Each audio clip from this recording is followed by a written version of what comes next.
Bienvenidos, queridos cibernautas. Esta noche les traigo una historia que transformará para siempre su próxima visita al templo del consumismo moderno.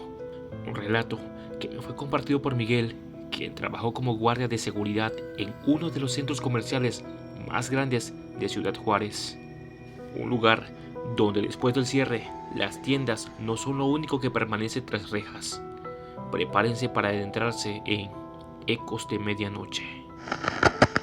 Nunca me consideré una persona supersticiosa.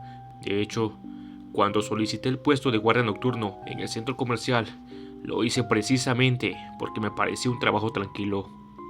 12 horas solo, caminando por pasillos vacíos, monitoreando cámaras y haciendo rondas periódicas. El salario era decente y podría usar mi tiempo libre para avanzar mis estudios universitarios. Parecía perfecto. Durante mi entrevista, noté algo extraño. El gerente de seguridad mencionó que habían tenido dificultades para retener al personal en el turno nocturno. Cuando pregunté por qué, simplemente dijo: algunos no toleran la soledad. Me pareció una respuesta razonable en ese momento. Mi primera semana transcurrió sin incidentes. El centro comercial, tan bullicioso durante el día, con sus 3 pisos de tiendas, restaurantes y cines, se transformaba por la noche en un espacio surrealista. Los maniquíes en los escaparates parecían observarte, y el ocasional crujido de la estructura se amplificaba en el silencio. Fue durante mi segunda semana cuando comenzaron las anomalías. Primero fueron las escaleras mecánicas. Durante mis rondas de rutina, justo a las 2:13 de la madrugada, escuché el inconfundible sonido de una escalera en movimiento. Según el protocolo, todas las escaleras debían desactivarse al cierre. Me dirigí rápidamente al área central, donde se encontraban las principales escaleras que conectaban los tres niveles. Estaban inmóviles. Sin embargo, el sonido persistía.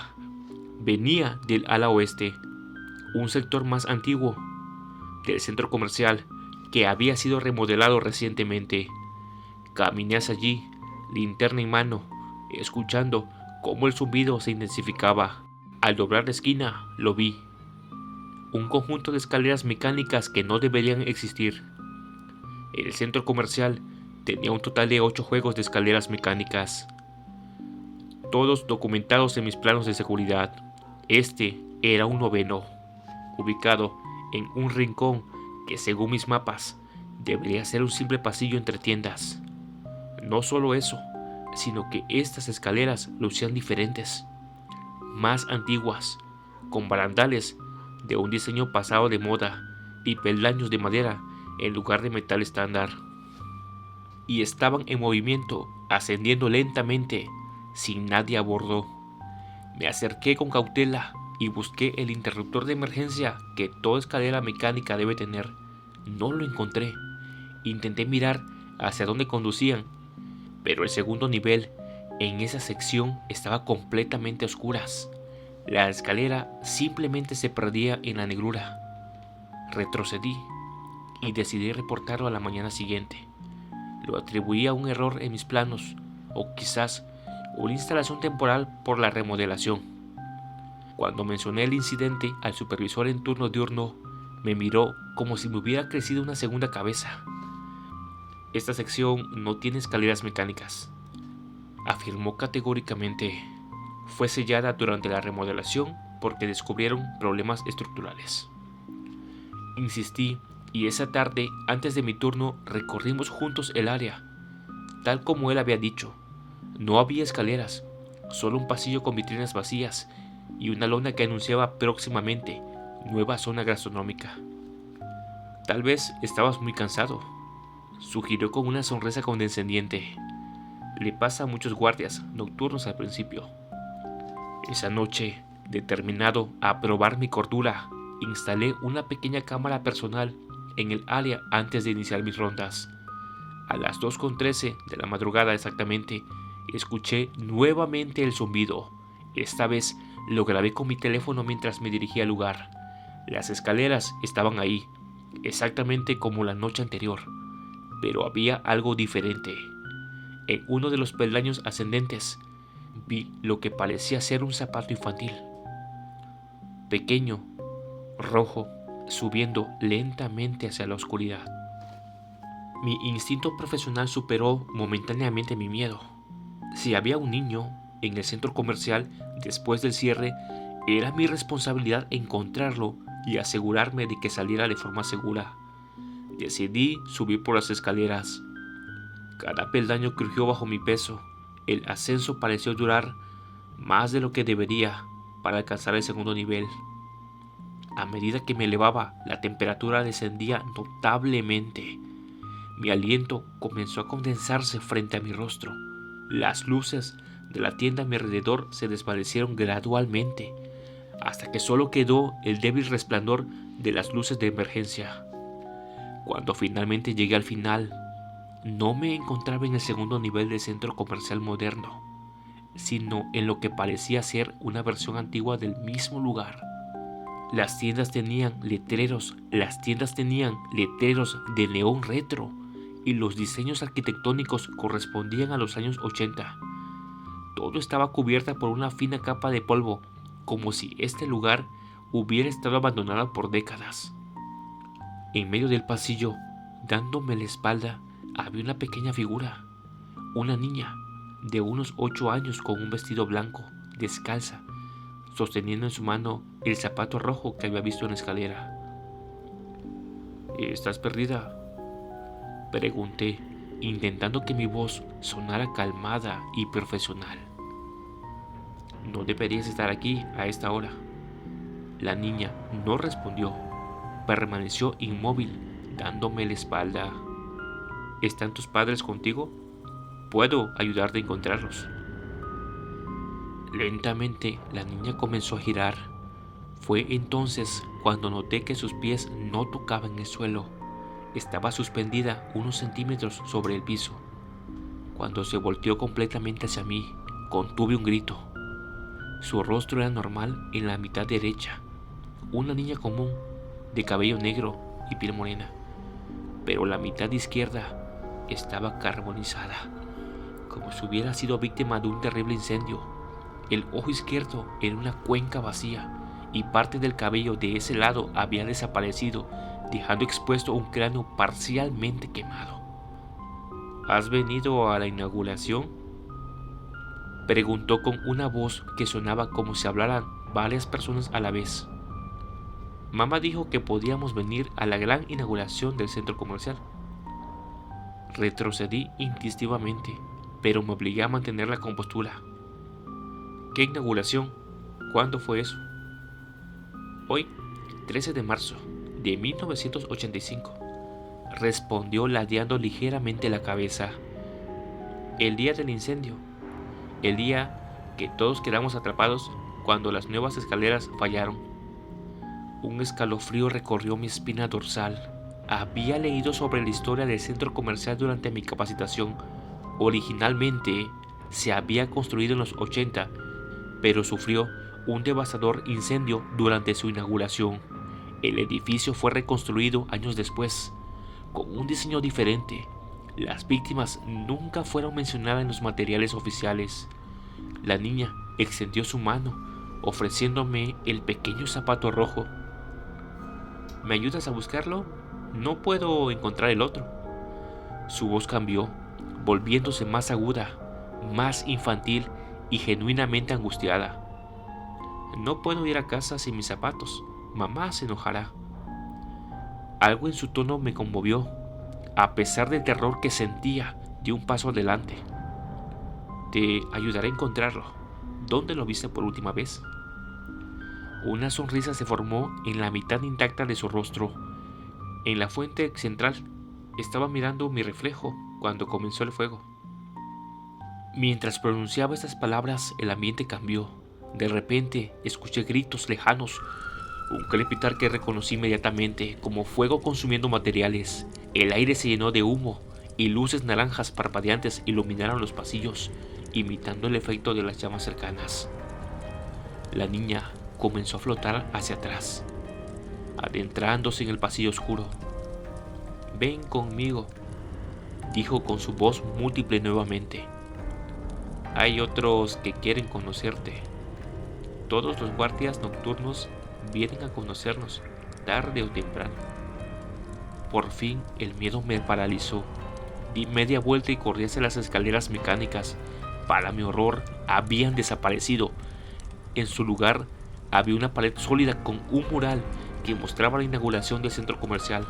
En él pude ver claramente a una familia: madre, padre y una pequeña niña con zapatos rojos.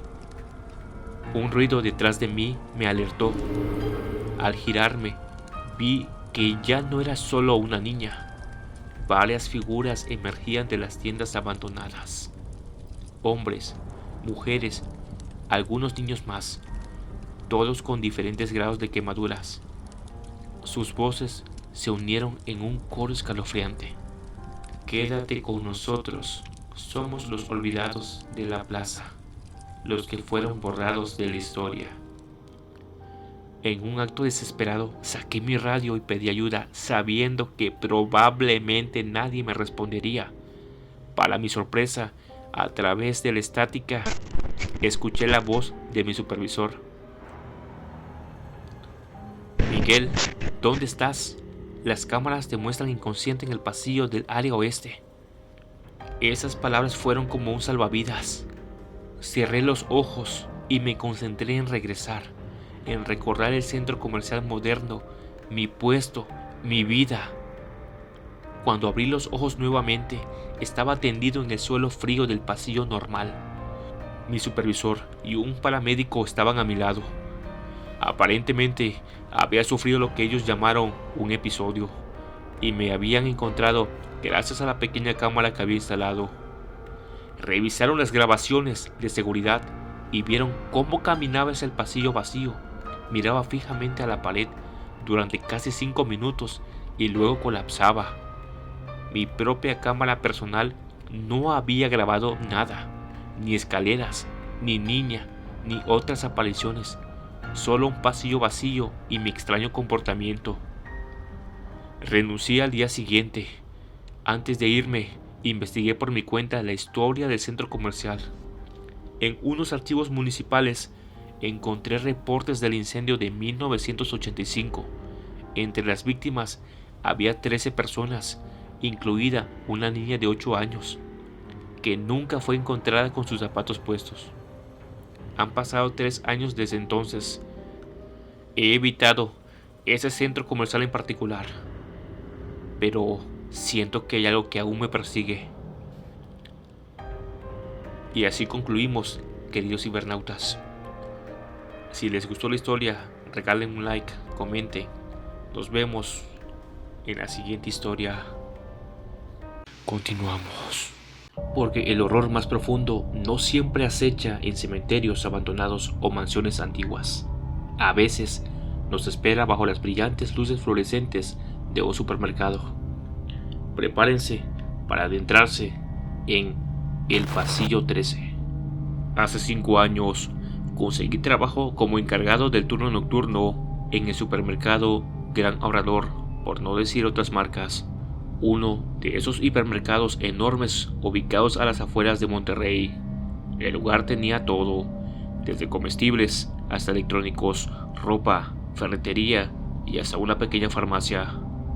Mi turno comenzaba a las 10 de la noche, cuando la tienda cerraba al público, y terminaba a las 6 de la mañana. Mi trabajo consistía en supervisar el equipo de reposición nocturna. 6 empleados que se encargaban de rellenar estanterías, actualizar precios y preparar todo para el día siguiente. Durante mis primeras semanas, todo transcurrió con normalidad. Claro, el lugar era inquietante por las noches, el zumbido constante de las luces fluorescentes, el ocasional ruido metálico de los refrigeradores y esos maniquíes de la sección de ropa que parecían cambiar simultáneamente de posición cuando no los mirábamos directamente, pero nada fuera de lo común. Fue durante mi segundo mes cuando comencé a notar algo extraño. El supermercado tenía 12 pasillos numerados. más las secciones especiales como panadería, carnicería y electrónicos.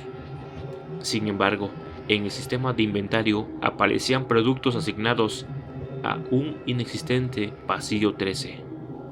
Cuando le pregunté a mi supervisor sobre esto, se puso visiblemente nervioso. «Es un error del sistema», me dijo evitando el contacto visual.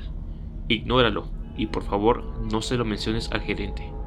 Mi curiosidad creció cuando noté que algunos de los empleados más antiguos hacían un extraño ritual antes de apagar las luces principales. Siempre dejaban una lámpara encendida en la intersección entre los pasillos 6 y 7 y murmuraban algo que sonaba como una oración. Raúl, un repositor que llevaba casi 10 años trabajando ahí, finalmente me contó la historia una noche. «Este edificio», me dijo con voz baja mientras verificábamos el inventario, «no siempre fue un supermercado. Antes era un hospital psiquiátrico. Lo cerraron en los 90, después de un incendio que mató a 13 pacientes que estaban encerrados en el ala de máxima seguridad. Esa área estaba exactamente donde ahora están los pasillos 6 y 7. Según Raúl, cuando construyeron el supermercado, los arquitectos diseñaron 12 pasillos, pero de alguna manera en ciertos momentos aparecía un 13º pasillo que no debería existir. Solo se manifiesta en noches específicas», continuó Raúl, «cuando las luces parpadean más de lo normal y hace más frío de lo habitual, aunque la calefacción esté encendida. Los que lo han visto dicen que aparecen entre los pasillos 6 y 7, como una extensión que no debería estar ahí». Por supuesto tomé su historia como una broma para asustar al nuevo, pero mi escepticismo comenzó a tambalearse una noche de diciembre, particularmente fría. Las luces no dejaban de fluctuar y 3 de ellas estrellaron inexplicablemente sobre la sección de enlatados. Estaba haciendo mi ronda habitual cuando noté que las luces del fondo, entre los pasillos 6 y 7, estaban completamente apagadas. Me dirigí hacia allá con mi linterna, pensando que tendría que reemplazar otro fluorescente. Fue entonces cuando lo vi. Donde debería haber una simple intersección entre 2 pasillos, se extendía un corredor adicional que nunca antes había estado allí. Un pasillo más estrecho que los otros, con estanterías oxidadas y manchadas de algo oscuro que se extendía desde el suelo hasta las baldas superiores. Mi primer instinto fue racionalizar. Siempre había estado ahí y yo no lo había notado. Quizás era parte de la bodega que nunca había visto. Con la linterna en la mano, di un paso hacia ese pasillo imposible. El aire se volvió inmediatamente gélido, tanto que mi respiración se condensaba frente a mi rostro. El suelo bajo mis pies cambió, de las pulidas baldosas del supermercado a un viejo linóleo agrietado, y el mal olor, un penetrante aroma a antiséptico mezclado con algo dulzón y putrefacto. Las estanterías no contenían productos, sino frascos de vidrio con etiquetas amarillentas y contenidos imposibles de identificar. Algunos parecían contener líquidos turbios, otros formas orgánicas preservadas. A mitad del pasillo había un carrito de compras abandonado. Me acerqué lentamente, iluminándolo con mi linterna. Dentro no había comestibles, sino un expediente médico abierto. En la primera página, con tinta desteñida, se leía un diagnóstico: esquizofrenia paranoide con tendencias piromaníacas. Un ruido metálico me sobresaltó. Al levantar la vista, vi una figura al final del pasillo. Parecía un hombre con uniforme de enfermero, pero su ropa estaba chamuscada y su piel tenía un aspecto ceroso, como derretida por el calor. Sostenía algo en sus manos, un encendedor.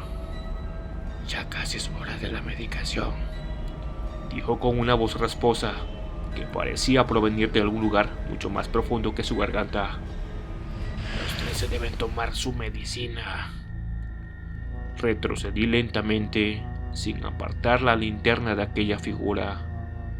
Fue entonces Cuando noté que no estábamos solos en el pasillo, de las sombras entre las estanterías emergían siluetas, figuras encorvadas con batas de hospital, todas con horribles quemaduras, y todas avanzaban hacia mí. Di la vuelta y corrí como nunca en mi vida. Al cruzar el umbral del pasillo 13 hacia la normalidad del supermercado, las luces fluorescentes parpadearon violentamente y luego volvieron a la normalidad. Cuando giré, temblando, solo vi la intersección normal entre los pasillos 6 y 7. El pasillo 13 había desaparecido. Esa misma noche presenté mi renuncia. Raúl no pareció sorprendido. Mientras recogía mis cosas, me dijo algo que aún me persigue. Te contaron de los 13 pacientes que murieron en el incendio, ¿verdad? Lo que no te dijeron es que cada año, desde que abrió el supermercado, un empleado del turno nocturno desaparece.